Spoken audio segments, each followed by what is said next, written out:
Hi, everybody. Welcome to Be Encouraged. Today is a beautiful day outside in the Fairfax, Burke area. Northern Virginia is where we are. It's already it's 81. What is it? Not 81. Let me see something here. It is currently 82 degrees right here. And we're being joined today by my good friend Dan Morgan, and he is in Cleveland.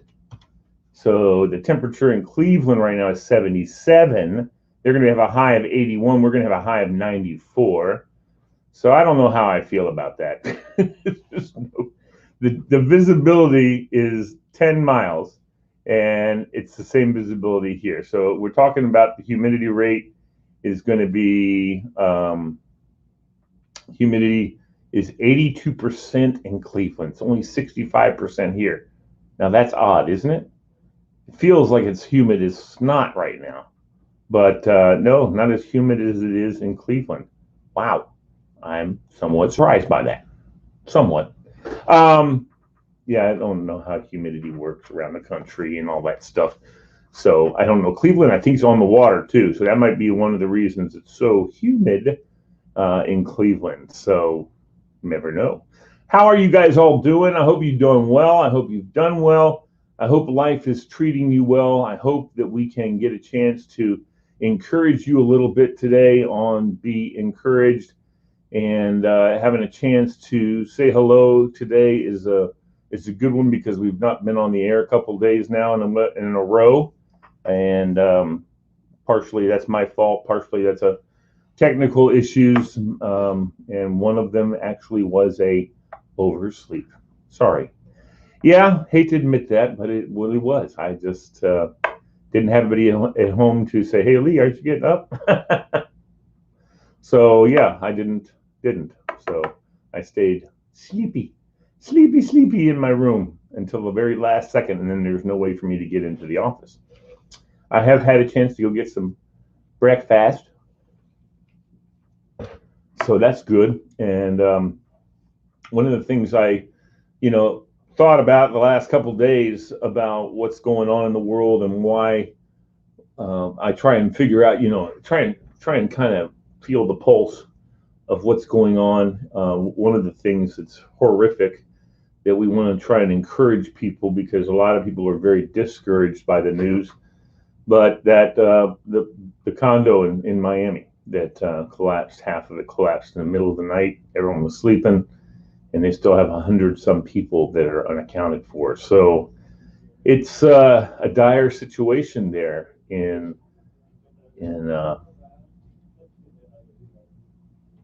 it's a relatively dire situation. I'm sorry, I heard voices, not in my own head actually, and it's something that people have to deal with. We have to go through these things in our lives. We have times in our lives that are not where we struggle. Everyone struggles. Everyone struggles. And, some people don't wake their behind up and come into work. Um, Hello, guilty. But I did come in. I just came in late. So, but no more excuses. We are here to encourage you guys. So that's one of the things that we want to talk about with Dan when he joins us is how do you, as a human being, no, this is no religious affiliation or anything like that, but how do we as people deal with that kind of tragedy? It happens all over the world. I mean, it's not unique to this country. We have a team right here in Fairfax County, actually, that are search and rescue. And I don't know if they're in Miami or not. I don't know if they've been called, but they go all over the world when they're called on to help find people. So I don't know if I know one of our engineers, one of the collapse engineers went down to Miami so he can help with the structural issues that happen with a building collapse and make things safe for the searchers and dogs. The dogs, they get down inside there and it's not safe for them either. So we need to make sure that those things are all taken care of so that we have not any loss of life while we're trying to find survivors. I think it's out of the news now because it's just a recovery issue now. I'm surprised it's not still in the news because it typically the news likes to report nasty stuff. It likes to keep us all kind of beat up, and so we wanted to. That's one of the reasons for Be Encouraged is to provide a place where we can talk about things like this, but have a. Can you have a positive outlook on a situation like this? I don't think. We'll talk to Dan about that and what his expertise and what he knows and thinks about something like that. But can you get something positive from it? It's so hard to say. I mean, it's a lot of times tragedy is a balancing act, and a lot of times when something happens, then something else happens, maybe for the good. We'll see. But here he is, ladies and gentlemen. He's got too much headroom on his camera, so he needs to tilt his camera down a little bit. No, he's trying to get his guitars in there, I think. Not really. You're fine, bro. You're fine. There we go. How are you, Daniel? I'm doing well. How about yourself? Good. How was Florida? You didn't get much of a tan. No, I got a burn, like Irish boys do. Hey, listen, I'm with you, buddy. Yeah. I got out there my first day and I greased everything up except for my head. And I had these 2 white lines where my sunglasses were. It was really bad. So, did you have a good time? I did have a good time. It was a nice break. Much needed break. Was your whole family down there? Yes, my whole family, which is now Kristen and I. No, that's not true. Well, no, the whole family is much bigger than that. But right now we are empty nesters and everybody's got their lives to do. And so we went down. We did see my middle, Lily. We saw her down there. She was visiting friends in that area, Englewood. Yeah. So. Cool. Yeah, I just saw another one of her pieces of one little something she posted. I'm just in awe of her. She's so talented, man. She's a goofball. So talented. I know she is, but she's a sweetheart. This is my Father's Day gift. Oh, it's a painting of a rock, and on the back of it, it says, there it is. Hold on. It says Lily Morgan. Oh, you rock. I like her little card back there. That's kind of cool. Yeah. Yeah, that's sweet. That's awesome. She could whip that thing. She probably whipped that out in a second. Oh, she did it in the 2 seconds, but she knows that it would mean something to me. So sure, she did. Yeah, no, she knows her daddy. Yep, her daddy, her big daddy. So what's cooking today? What are we talking about? Well, I'm talking. It's another struggle to talk about. I was talking before you came on about how tragedy strikes, and sometimes just horrific tragedy. And the one that comes to my mind is the condo collapse in Miami, where there's still 100 people missing, unaccounted for. And I think it's kind of gotten out of the news because now no chance of finding a survivor probably at this stage of the rescue. It's just going to be recovery issues. And I know one of our Fairfax County guys, the search and rescue team, we have a whole collapse crew that does for these kind of things. And they usually ship them out like to Pakistan when they've had earthquakes there, and our guys go and help try and find people. And one of our engineers to structurally make sure that as they're searching, they're not going to have any more collapses, went down there to help with that kind of thing. And we're very blessed here in Fairfax County. We have a very extraordinary fire department that does everything. I mean, everything. You can't even. It's hard to even imagine. But so the question, Daniel, is, how do you? I mean, it's hard for anybody. I know that there were people in tears in California watching that. I mean, there are people that were shocked, and that's what media is good for. They're good for nailing everybody and making everybody feel horrible about things like this. What do we get out of that we can see? Can anything positive come from that? Or is that just not to talk about being positive, but what can come from it let's not try and make something positive from it. It's a horrific thing that happened, and a lot of loss of life. But where do we look? I mean, I know where we look. We look to God, but we're, it's just a regular human being walking down the street. How do they approach something like this without dropping into depression? I mean, but even if they're not even related to somebody. Well, first of all, I mean, from my perspective, it's the thing that you can do is for the person who's experiencing it. So, you look at a relative who's there or who's flown down there in hopes of someone being found in the rubble. Right. And you can't say anything. You just let them know you're there. You contact is the biggest thing. It's just letting them know they're not walking alone. They're we just came back last night, and when we got off the plane, the person who picked us up was a friend, and she just lost her sister-in-law, and COVID related, but she had leukemia, and they knew leukemia was going to take her, but the dang vaccine, which is helping people, was the thing that accelerated the leukemia and caused her immune system was down, and she was just not able to survive. Yeah. And so, you look at this person that just tragically and radically got ripped from their lives. That's how all these people are feeling. And so they need people to contact them. They'll need people to contact them in a year. I mean, the hardest part is not so much the event, so much as the memories and the anniversaries of things. And so they just need those good friends that will walk along with them the long way. And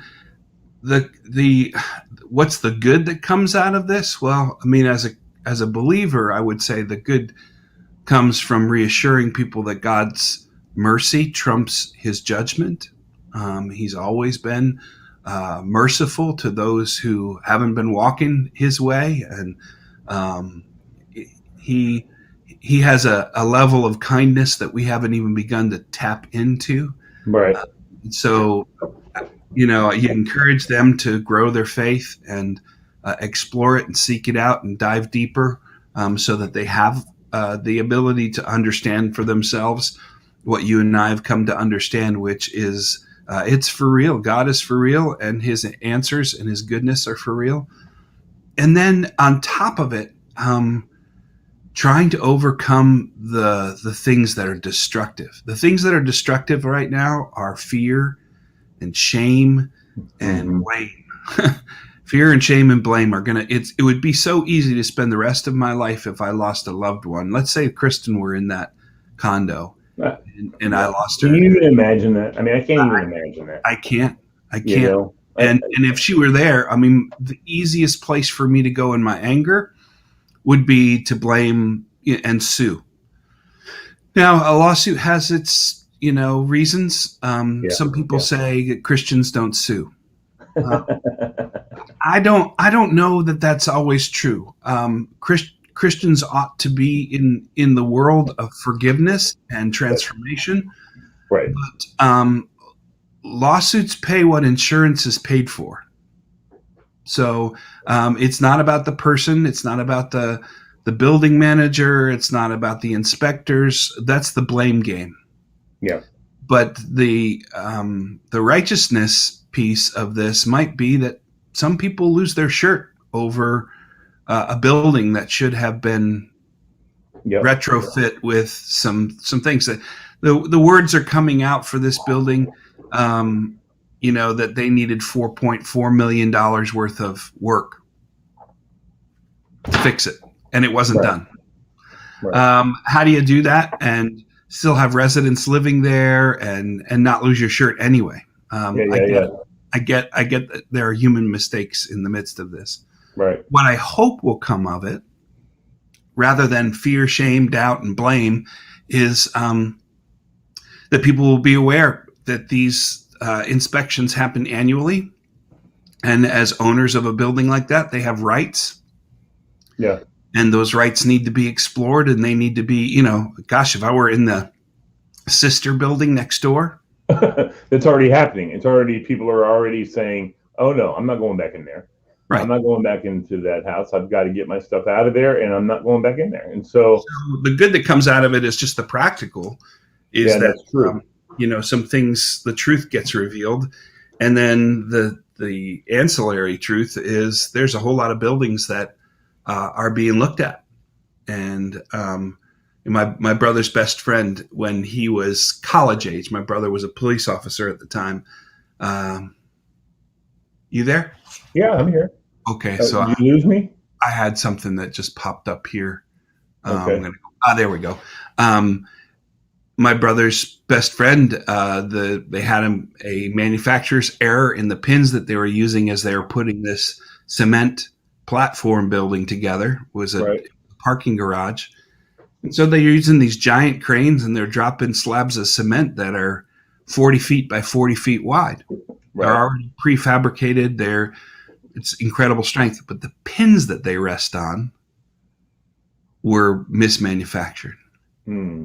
And John lost his life in the collapse of one of those sections, which, because of just the sheer force of that section collapsing, Of course. it collapsed about 6 more. Mm-hmm. Yeah, no. This is domino effect for Yeah. sure. And So he was in that garage at the time, huh? he was in the garage. He was a electrician and was in the garage at the time it was, being built. Mm-hmm. And there wasn't a chance. There wasn't a No, chance. no. You know. It happens. I mean, that's sure. And the question. Okay, so the next thing I was curious about is, or the thing that I think something occurred to me while you were talking about that I wanted to pursue or to share, and I can't remember what it was, man. I think the first thing that anybody needs to do is be honest, and Yes. I think the media has handled it pretty well. I mean, honestly, they say that they've spoken the truth, which is, this is tragic. Yeah. This shouldn't be. This sucks. Yeah. I remember when I was living in Connecticut, I had an 18-year-old former youth group member of mine. I was asked to preach the funeral. He was randomly chosen by a gang member and ritualistic In Connecticut? in Connecticut. I know. It's so weird. Yeah. Go ahead. He was chosen to be the target of Yeah. of Initiation to Yeah. kill him. So had him kneel down in the corner of his apartment, shot him in the back of the head. And I was asked to preach the funeral, and I'm, what do you say? 500 kids from the high school show up. Yeah. And they've got the place packed out, and there's other clergy and bishops, all whom could have done as good, if not better, a job. And I'm asked to preach, and I love this family. And I got up and I just said, let's just call it for what it is. This sucks. This sucks, right? Exactly. This sucks.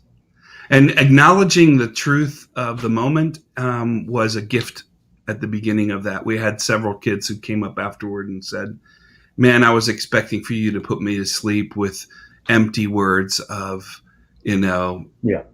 false, to them at the time just seemed like false hope and false fear, say, well, if you don't get your stuff together, you're next, kind of thing. And well, I think I've told you this before. We had a youth group member who was coming home early in the morning on a Sunday after a homecoming. They had all gone over to someone's house after homecoming was over and had a big sleepover, and it was all. They probably didn't sleep hardly. Probably stayed up and talked and him-hawed and all that stuff. Had a good time, but they were all great kids and they all had a great time. Parents were, it was all a very good party. No one was drinking or anything like that. But she was on her way home, and two of the cars were going. The first car went, and the guy who's driving the car she was in went behind it, turned left, and a van hit him broadside and put her in a coma for a few months. Or they put her in a coma, obviously at the hospital, but she didn't come out of it until Christmas time. It was a Christmas miracle. But the thing was, the killer in a good way.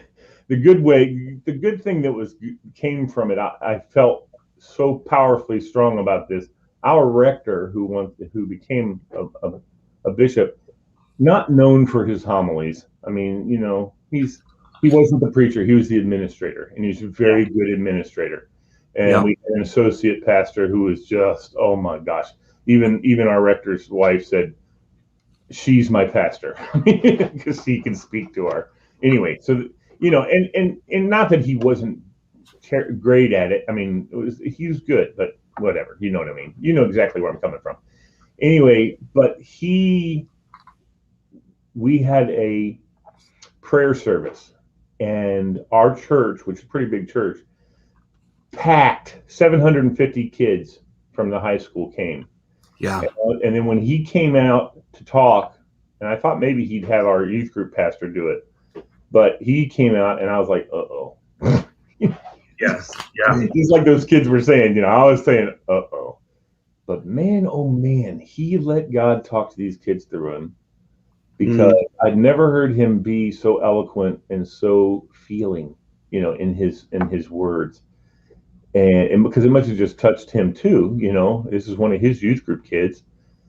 And the one thing that I remember him saying that I won't ever forget, and I tell people this all the time, and I want this to be known by the people watching today. If you're going to be mad, and he looked at the whole group of kids, and he said, you're angry.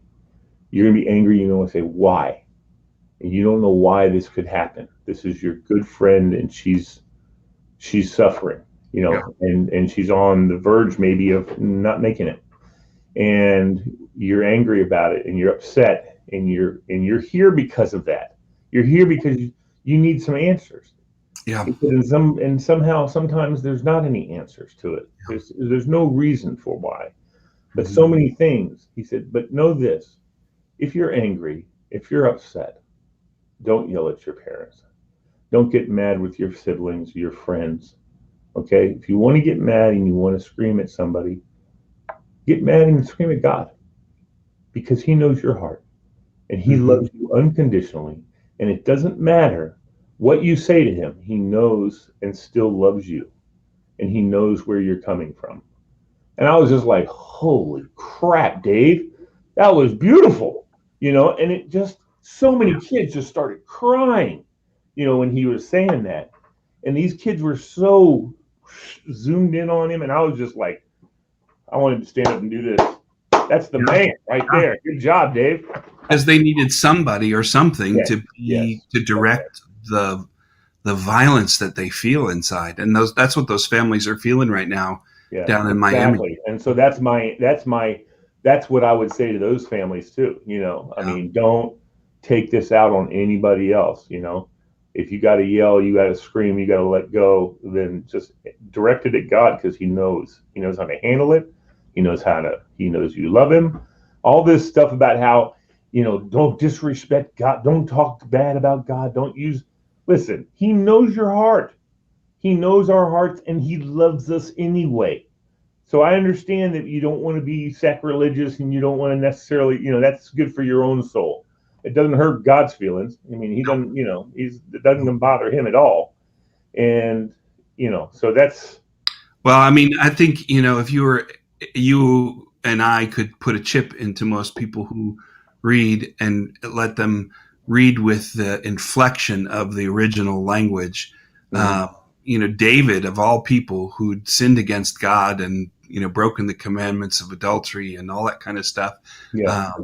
You would think he would be trash in the Lord's eyes. And yet he had the boldness in the Psalms to be able to say it like it was. And all you got to do is go to Psalm 13 and say, David basically says, WTF, God? Why have you left me forever? Why? He's flipping the bird at the Lord, and exactly. At least emotionally and verbally he is. And yet at the last line of that psalm, it says, but I know. Yeah. I know who you are. I know I know what I know you got my back. that you got my back. Yeah. Yeah, exactly. And I think that's the bigger thing for folks who have faith is to say to people who are suffering or grieving or experience tragedy like this, you might not know that God's got your back, But he does. but He does, and Yeah. I'm praying for you, and I'm gonna be the physical, verbal, emotional piece to that. I can't be God. I don't Right. pretend to be God, but I'll tell you that I'm bringing your heart before God because I know you can't right now. Yeah, yeah, yeah. That's absolutely right. That's absolutely right, Daniel. And it's like there's a great song saying that's by I think Matthew something or other. Matthew West. Matthew West, that's his name. And Yep. about God, why don't you do something? And God, you shake your fist at heaven. Why don't you do something? And he says, I did. I created you. Yeah. So make it happen. And that's the same and that goes for all the different situations like grieving.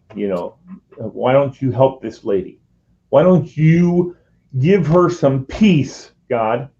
And he says, you can do that. You can give that lady peace. Go and be with her and tell her that not only do I love her, but that you love her. Yeah. And that's what she needs. And that's the message in all of this, Dan, I think, is we are equipped.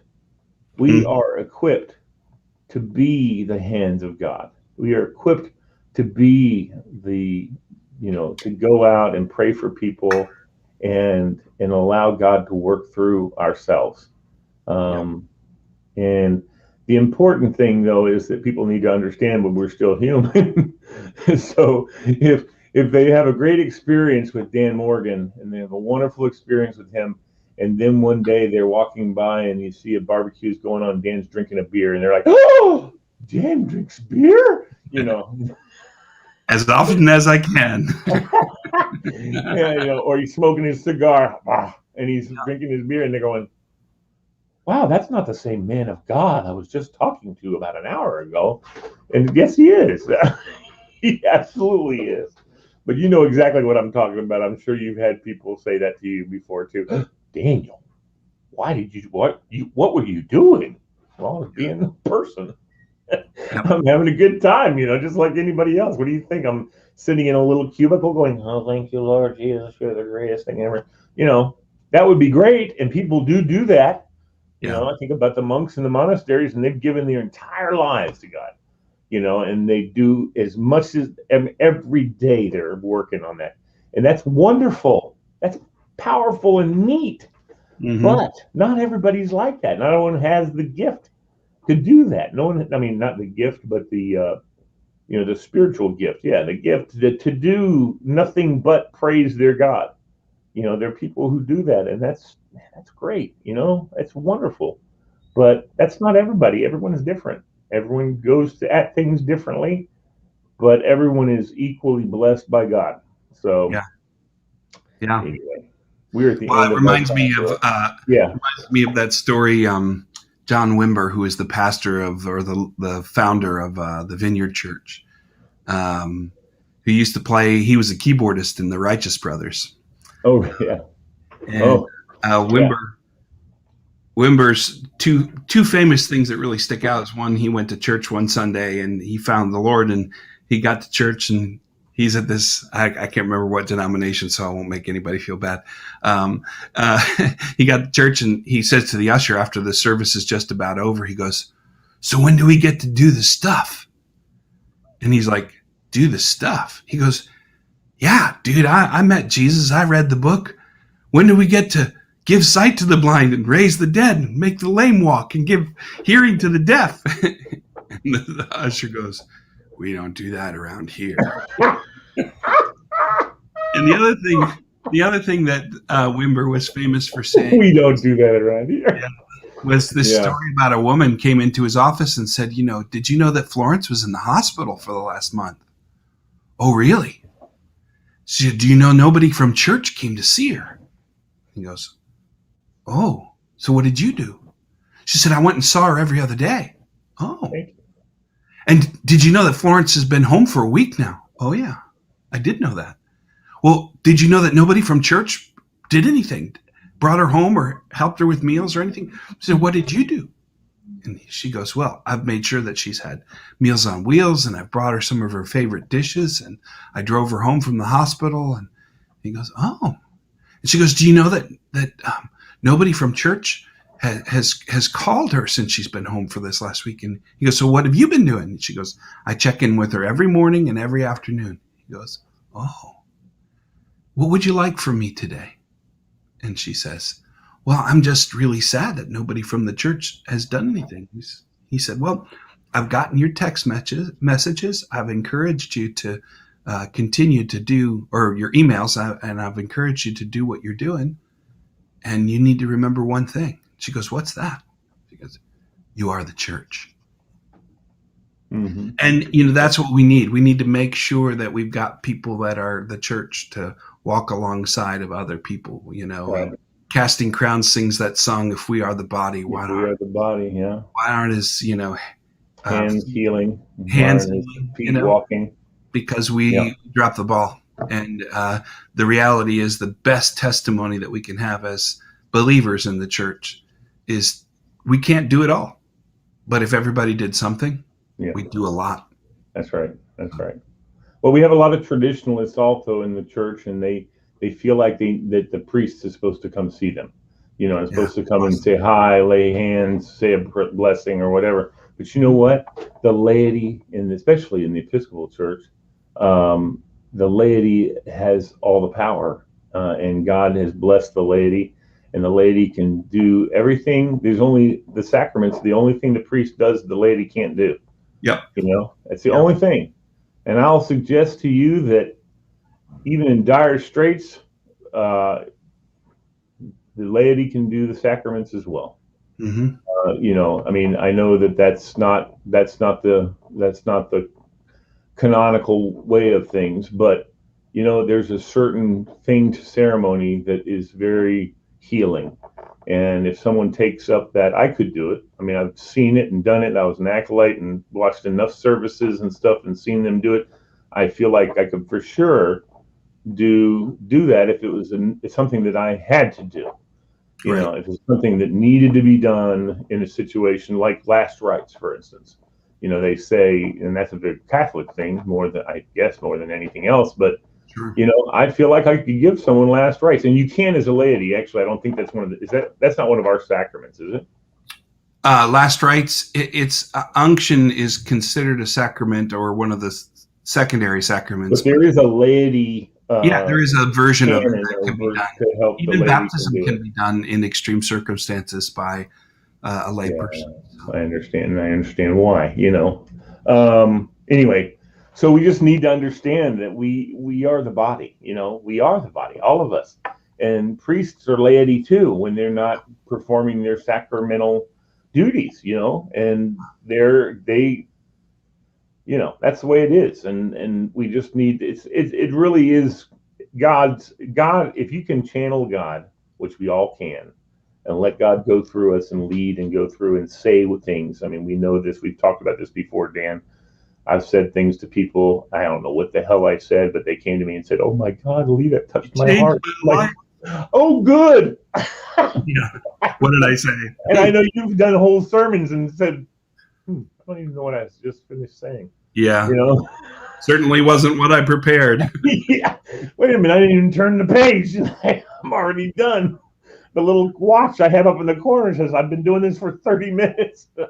Don't even know what I've been saying. Yeah. But people afterwards are like going, oh my God, you've touched my heart, and you're like, well, cool. God has, that's who touched your heart.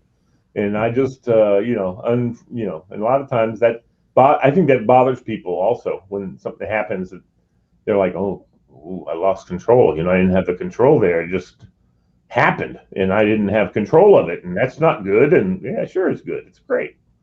So anyway, I know you're good at that. You're a good vessel, Mr. Dan. Well, thank you. I try. Well, and I try too. So together we will keep on trying. Amen. Daniel Morgan, thank you for coming on today. I appreciate it. I Always missed you. good to be with you, my friend. Oh my gosh. Same to me. Same to you. Peace and love you. Have a great day today, okay? All right, you too. All right.